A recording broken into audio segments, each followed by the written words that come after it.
அதிகாரம் 26.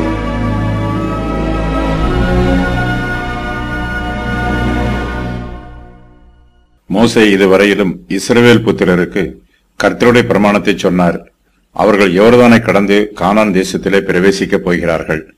அவர்கள் கானான் தேசத்திலே பயிரிட்டு அந்த நிலத்தின் கனிகளை அறுவடை பண்ணப் போகிறார்கள். இஸ்ரவேல் புத்திரர் கானான் தேசத்தில் போய் சேர்ந்த பின்பு அந்த நிலத்தின் முந்தின பலனை கர்த்தருக்கு ஸ்தோத்திர காணிக்கையாக செலுத்த வேண்டும். இஸ்ரவேல் புத்திரர் 3ஆம் வருஷத்திலே தசம பாகம் செலுத்த வேண்டும். மோசே இஸ்ரவேல் புத்திரருக்கு சொல்லுகிற கட்டளைகளையும் நியாயங்களையும் தேவனாகிய கர்த்தரே அவர்களுக்கு கட்டளையிடுகிறார்.